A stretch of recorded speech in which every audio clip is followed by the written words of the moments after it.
Good afternoon. My name is Adrian Wallace, and I'm the president of the Lexington NAACP. We thank you so much for coming out. We talked earlier about coalition building. The NAACP is nonpartisan, so we can't push candidates, but we can push issues. And so it's important for those tables outside with the Take Back Cheap side, Together We Will, Indivisible, so many folks, and especially the People's Campaign. Because while we can't push a particular candidate, the People's Campaign can. And so what we want to do is highlight the issues and then work alongside organizations like the People's Campaign who push policies for people. That's the reason why we put out a legislative report card. So again, we're nonpartisan. We don't talk about vote Democrat or Republican. But when you look at the candidate that is placed before you, and our legislative report card says that each and every one of our senators and congresspeople in Kentucky score Fs on our legislative report card, except John Yarmouth. He just happens to be the only Democrat. I'm not saying you can put two and two together for yourself, but my point is that's why it's important for us to build coalitions to help organizations like the People's Campaign put the people in office that need to be there who will represent our policy priorities. So that is it's been too hard living, but I'm afraid to die. I don't know what's up there beyond the sky. It's been a long,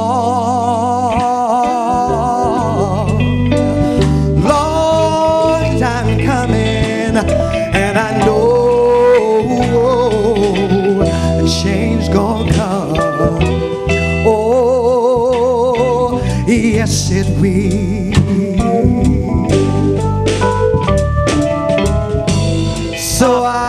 More than 20 years ago, the scientist Carl Sagan wrote about a foreboding he had of an America that would be unable to distinguish between what feels good and what's true.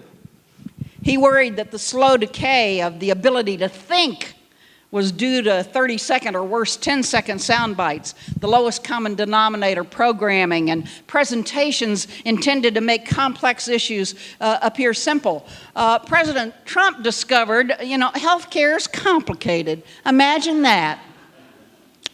Fixing it so that all Americans have access to effective, efficiently delivered, and caring medical services without endangering their financial security is even more complicated than he ever dreamed.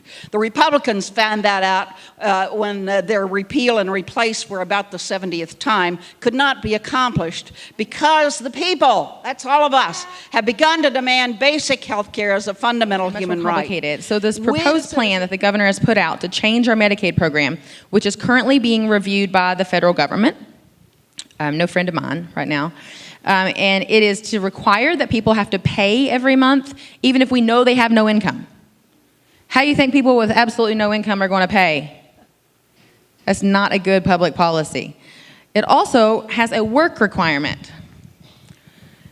Put that in order, right? Cart, horse, flip it around. You have to go work for 20 hours a week to be able to be able to work. Like, I'm not really sure how that cycle works. And it troubles me for lots of reasons, because I think it's just a scam to kick people off health care. But also because the majority of people with Medicaid in Kentucky already are working. Because Medicaid, it doesn't buy your underwear. Medicaid does not buy deodorant. Medicaid does not buy soap. Medicaid does not keep you alive. It keeps you from dying, right? And then Clark called and said, I'm going to have a press conference. It's about health care. Now, he could have said it was about anything else, and I would have politely declined, but I serve a God that made the blind see, the lame walk, raised a man from the dead, and never asked if they were in his provider network. So when I see politicians making health care into a political football, when I see ambivalence to millions of people, hundreds of thousands of Kentuckians, and millions of people nationwide not having access to quality and affordable health care, and treating it as if it is simply the fulfillment of a campaign promise, it is extraordinarily hard to sit on the sidelines, which is why we are here today. because ambivalence to what happens in Frankfurt and what happens in Washington, what happens even at City Hall, is no longer an option. President of the United States and the governor of the Commonwealth of Kentucky say that health care is hard. But what we learned in the Bashir administration when we accepted President Obama's call to expand health care and access to health care in Kentucky, what we learned is that doing right is not hard. It was not hard to say yes to connect. You heard Governor Bashir say something that got him national attention, which is get out of my way so that I can improve the health of my people. Knowing that it might cost him politically, but as my big mama would say, right is always right. It may not be easy, but it is always right. Doing right doesn't take an advanced degree. What did Dr. King say? It takes a heart full of love. And so when we talk about access to quality and affordable health care, what brings us here is the fierce urgency of now. It is that millions of people, hundreds of thousands of Kentuckians, many who we know by name, that we sit next to at church, our children go to school with their children. They are under assault right now. They are under threat. And so we must act accordingly. So this is an ad that the People's Campaign made supporting Jack Conway, so please watch it.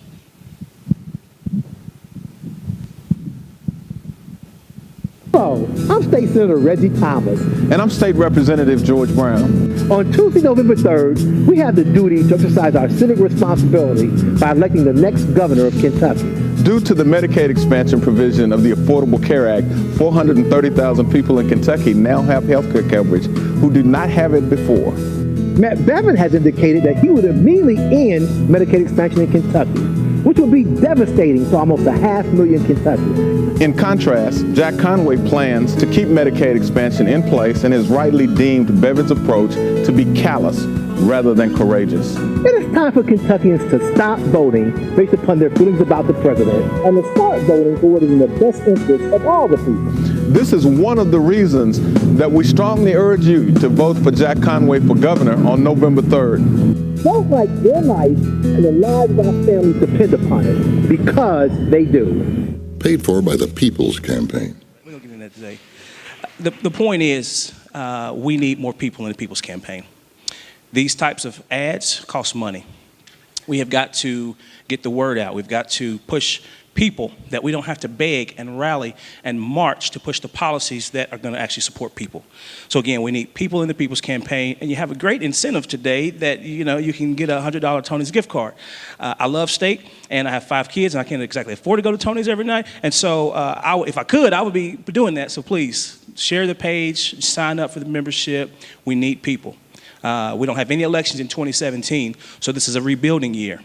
But 2018, we're 280 some odd days from the primary election in 2018, and we have work to do. So we need people in the People's Campaign. Join us.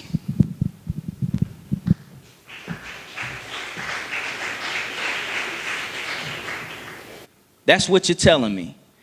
So you can't tell me that young kid with no father whose mom is working 2 jobs in a poor community that hears the B word every single day, repetition continuously, you can't tell me that doesn't change the way maybe he views women. What about our young queens? You can't tell me that hearing that every single day constantly won't change the way that she views herself, right?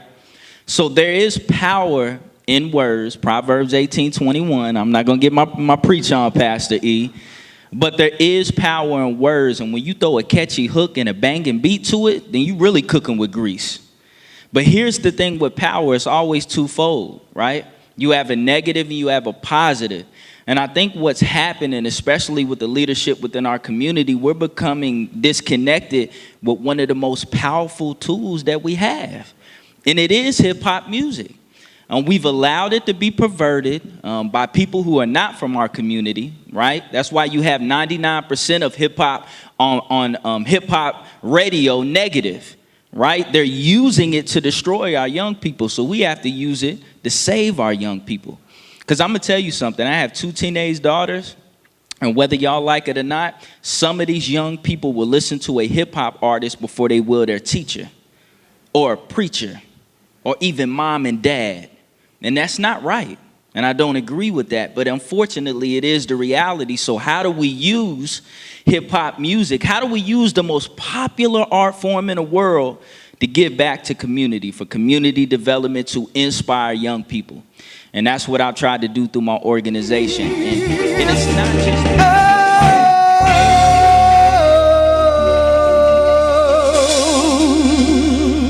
Yes, we are one. We are one. Say we are one. Stand up and say we are one. You guys stop being lazy. We are one. Let's do it again. Ba, ba, ba. We are one. Oh yeah. We are one. Come on. Hey, hey. We are one. And that's the way it is.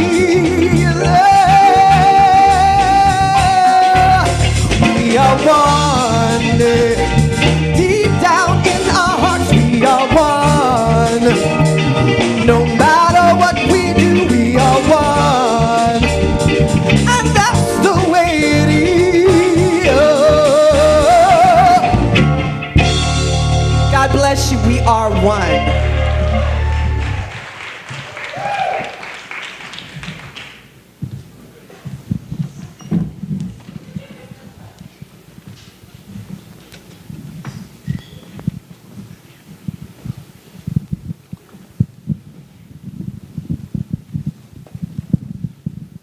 And so we are the People's Campaign, so let me share a familiar story with you about 4 people. And those 4 people had some strange names, for their names were everybody, somebody, anybody, and nobody. And it seems that there was a very important job that had to be done. And everybody was sure that somebody would do it. Anybody could have done it, but nobody did it. And somebody got angry about that because it was everybody's job. Everybody thought that anybody could do it, but nobody realized that everybody wouldn't do it. So it ended up that everybody blamed somebody when nobody did what anybody could have done. But when societal problems seem too big for us, many are quick to say what? Somebody needs to do something.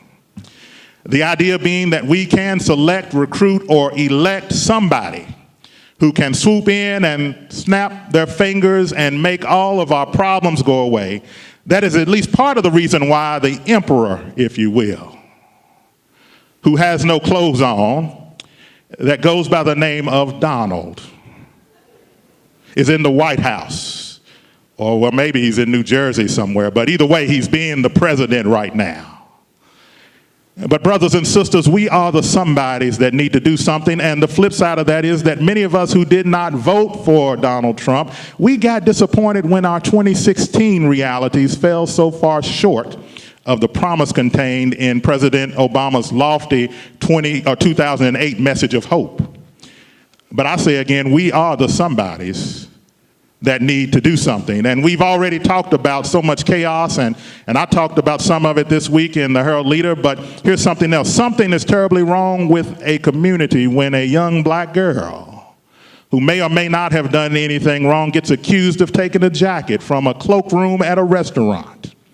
And a grown man who manages the restaurant where the alleged activity took place chases the young black girl down and pulls her to the ground and allegedly calls her all kinds of ugly things, but the grown man faces no criminal charges, no criminal consequences, and he even gets to keep his job. Something must be terribly wrong, but I say again, we are the somebodies that need to do something.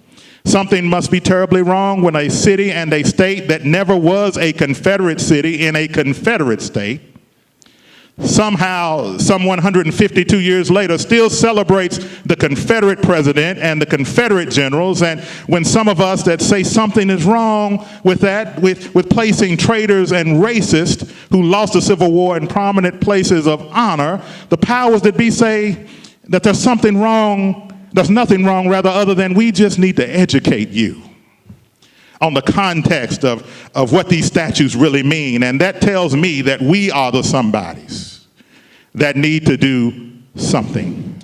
As we have talked about the issues and concerns of the day, as my good friend Chris Ford said, I always say, and I want to repeat myself, that elections have consequences. We are feeling the consequences of what happened in 2015, what happened in 2016. And as a result of those things that have happened, we've got to look forward now to 2018, 2019, and 2020. It is very serious business, and we ignore it at our peril. And I want to get this in because we don't have a lot of time. We have got to be about the business of making sure that we register folk to vote. As much as and more than registering, we've got to educate people to vote. And then in November or May of 2018, we got to turn out to vote. Because we got to deal with what is occurring in City Hall, in Frankfurt, and in Washington, D.C. And the power is ours. And I don't want to forget real quickly that it was said that Jesus Christ had 12. We've got more than 12 in here. So to spread the message, all we got to do is each one go teach one, and then teach another, and then teach another, and then teach another, and we'll start to have some impact.